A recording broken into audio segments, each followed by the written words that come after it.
ఓయ్ దోస్తులు అందరికీ నమస్కారం. ఈరోజు మా పెళ్లి రోజుని పోస్ట్ చేశాను కదా. 12 సంవత్సరాలు పూర్తి చేసుకొని 13వ సంవత్సరంలో అడుగు పెట్టామండి. కష్టాలు సుఖాలు ఈ జీవితంలో ఇప్పటి వరకు చూసాము.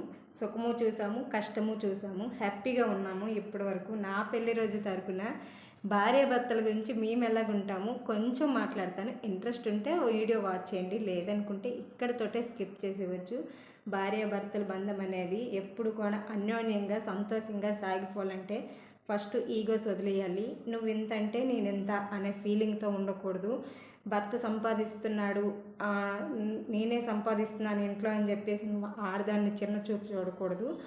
నేను ఇంట్లో కష్టపడుతున్నాను, ఇంటి చాకరీ చేస్తున్నానని భర్తని చిన్న చూపు చూడకూడదు. ఇద్దరూ సమానమే. మీకోసం మీరు మీ పిల్లల కోసమే కష్టపడుతున్నారు, బయట వాళ్ళ కోసం కష్టపడటం లేదు కదా.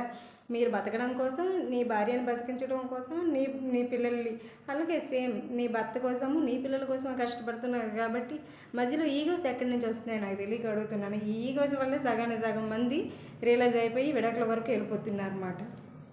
కుటుంబం మనది, మన వాళ్ళు, మనము అని ఫీలింగ్తో ఉంటే ఎటువంటి ప్రాబ్లమే ఉండదండి. ఒకరి మీద ఒకరు రెస్పెక్ట్ ఫస్ట్ ఇచ్చుకోండి. చాలామంది ఇంట్లో ఆడదానికి రెస్పెక్ట్ ఇవ్వరు, కానీ బయట ఆడవాళ్ళకు మాత్రం విపరీతమైన రెస్పెక్ట్లు ఇచ్చిస్తుంటారు. అది చాలా రాంగ్ అండి. నీ ఇంటి ఇల్లాలు నువ్వు ఎంత గౌరవిస్తావో 100 రెట్లై నీకు వెనకతలు వస్తుంది ఖచ్చితంగా అండి.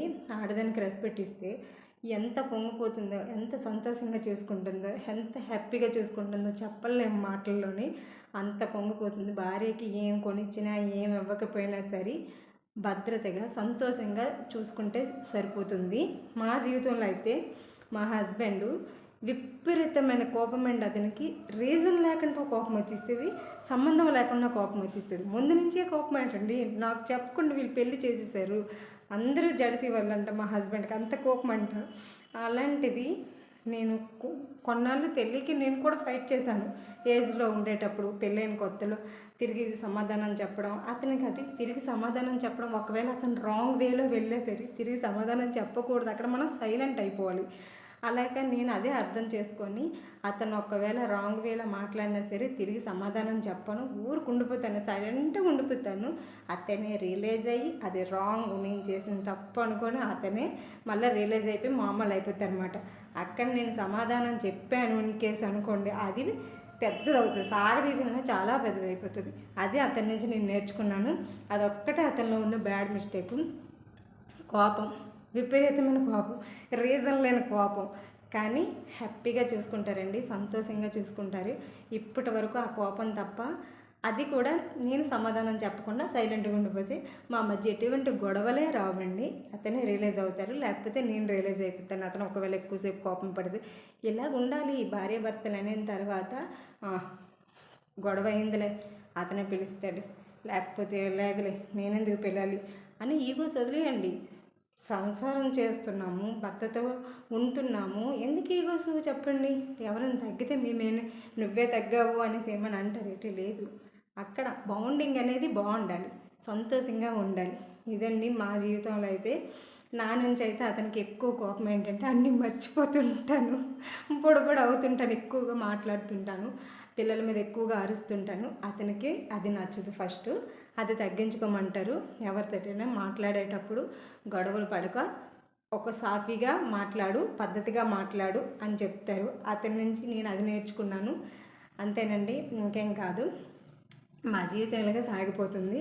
చెప్పాను కదండి, భార్యాభర్తల మధ్య అనేది గొడవలు వస్తాయి, పోతూ ఉంటాయి.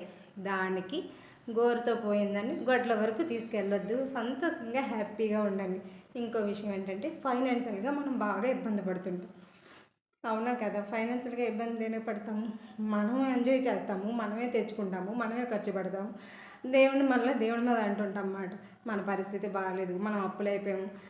మన స్తోమతకు తగ్గట్టు అప్పు చేయకుండా మన కోరికలు తగ్గట్టు మనం అప్పులు చేస్తాము. అన్నీ ఇంత పెద్ద చేసుకున్న తర్వాత గొడవలు పడితే ప్రయోజనం ఏముందా? దాన్ని ఎలా షార్ట్ అవుట్ చేసుకోవాలి, ఏ విధంగా షార్ట్ అవుట్ చేసుకోవాలి? 2 చేతులు 2 కాళ్ళు గట్టిగా ఇచ్చాడు కదా దేవుడు. ఏదో విధంగా కష్టపడండి. మీరు కష్టపడిపోతే రేపొద్దున్న పిల్లలు కష్టపడతారేంటి? చిన్న పిల్లల్ని కష్టపడతామా? వాళ్ళకి అప్పులు చూపిస్తామా? లేదు కదా. కష్టపడి షార్ట్అవుట్ చేసుకోండి, ఒక దగ్గర కూర్చొని మాట్లాడుకోండి అనే అభిప్రాయంతో చెప్తున్నాను. నేను అనుభవించానండి ఇవన్నీ, అవే మీకు తిరిగి మీకు ఇస్తున్నాను. చాలా జీవితాల్లో ఉంటాయి, నేనేమో అంత పెద్దదాన్ని కాదు, లేకపోతే అన్ని తెలివితేటలు ఉన్నాయి అనే మాటలు కూడా లేదు. నా జీవితంలో ఏం జరిగాయో అవే మీకు ఇస్తున్నాను. ఓకేనా? టేక్ కేర్, బాయ్ బాయ్ దోస్తులు.